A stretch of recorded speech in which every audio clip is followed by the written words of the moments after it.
Hi friends, welcome back to our channel. ఎలా ఉన్నారు? అందరూ బాగున్నారా? ఫ్రెండ్స్, ఈరోజు నేను చూపిస్తున్న రెసిపీ జున్ను అండి. ఎటువంటి జున్ను పాలు లేకుండా ఇన్స్టెంట్గా మనం తయారు చేసుకోవచ్చు. మనకి సూపర్ మార్కెట్లో దొరుకుతూ ఉంటుంది కదా జున్ను మిక్స్. అది తీసుకొచ్చి ఈజీగా ఎప్పుడు కావాలంటే అప్పుడు ఈజీగా తయారు చేసుకోవచ్చండి. చాలా బాగుంటుంది. ఇంకా మా ఇంట్లో అయితే మా బాబుకి నాకు చాలా ఇష్టం జున్ను అంటే. ఇంకా మనకి జున్ను పాలు అయితే ఎప్పటికప్పుడు కావాలంటే దొరకవు కదా. అలాంటి టైంలో మనమైతే ఈ జున్ను మిక్స్ తీసుకొని వచ్చి మనం ఈజీగా చేసేసుకోవచ్చు. దీనికోసం నేనైతే ఒక బౌల్ తీసుకున్నాను. దాంట్లో ఫుల్ ఫ్యాట్ మిల్క్ అయితే వేసుకోవాలి. నేనైతే 500 ml మిల్క్ అయితే వేసుకున్నాను. ఇలాగ మనం బౌల్లో మిల్క్ వేసుకున్న తర్వాత మనం ఇన్స్టెంట్ జున్ను మిక్స్ ఉంటుంది కదా, ఈ పౌడర్ అంతా పాలల్లో వేసుకొని అంతా బాగా మిక్స్ చేసుకోవాలి.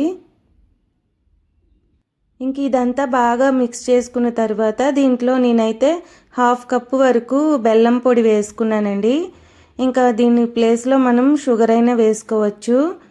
ఇంకా నేను బెల్లం అయితే వేసుకున్నాను. షుగర్ అయితే కొంచెం వైట్ కలర్లో వస్తుంది, బెల్లంతో కొంచెం కలర్ అయితే చేంజ్ అవుతుంది. ఇంకా దీనిని కూడా బాగా కలుపుకొని మిక్స్ చేసుకోవాలి. ఇలా మిక్స్ చేసుకున్న తర్వాత దీంట్లో 1/2 స్పూను మిరియాల పౌడర్ అలాగే ఇలాచీ పౌడర్ 2 మిక్స్ చేసుకోవాలండి.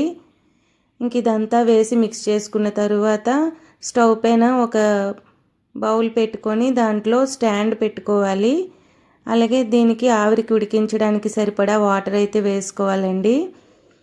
ఇలా వాటర్ వేసుకున్న తర్వాత ఆ స్టాండ్ పైన మనం పాలు కలుపుకున్నాం కదా పౌడరు, ఆ గిన్నెమో అందు మీద పెట్టుకొని దానిపైన మూతతో కవర్ చేసుకోవాలి. ఒకసారి అంతా బాగా మిక్స్ చేసేసి ఆ బౌల్ అయితే నేను అందులో పెడుతున్నాను. ఇంకా దీనిపైన కూడా ఒక మూత పెట్టుకోవాలి. ఇలా మూత పెట్టుకొని తర్వాత మనం ఆ పెద్ద బౌల్ పైన కూడా మూతతో కవర్ చేయాలి. ఆవిరి అనేది బయటికి పోకుండా కాసేపు ఉడికించుకోవాలి. అలా కాసేపు ఉడికిన తర్వాత మనం ఉడికిందా లేదా అనేది చెక్ చేసుకోవాలండి. నేనైతే మూత తీసి దానిపైన ప్లేట్ తీసి ఒక నైఫ్తోని చెక్ చేశాను.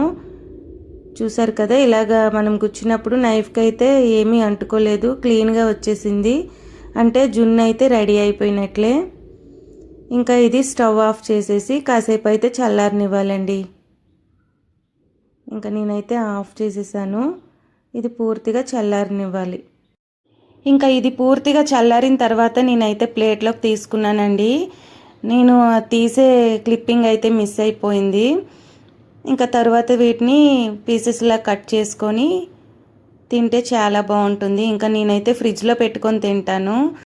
ఇదైతే మనం ఎప్పుడు కావలిస్తే అప్పుడు చేసుకోవచ్చు కదా. జున్ను పాలు ఎప్పుడు దొరకవు కాబట్టి అప్పుడప్పుడు తినాలనిపించేటప్పుడు ఇలా చేసుకుంటే చాలా బాగుంటుందండి.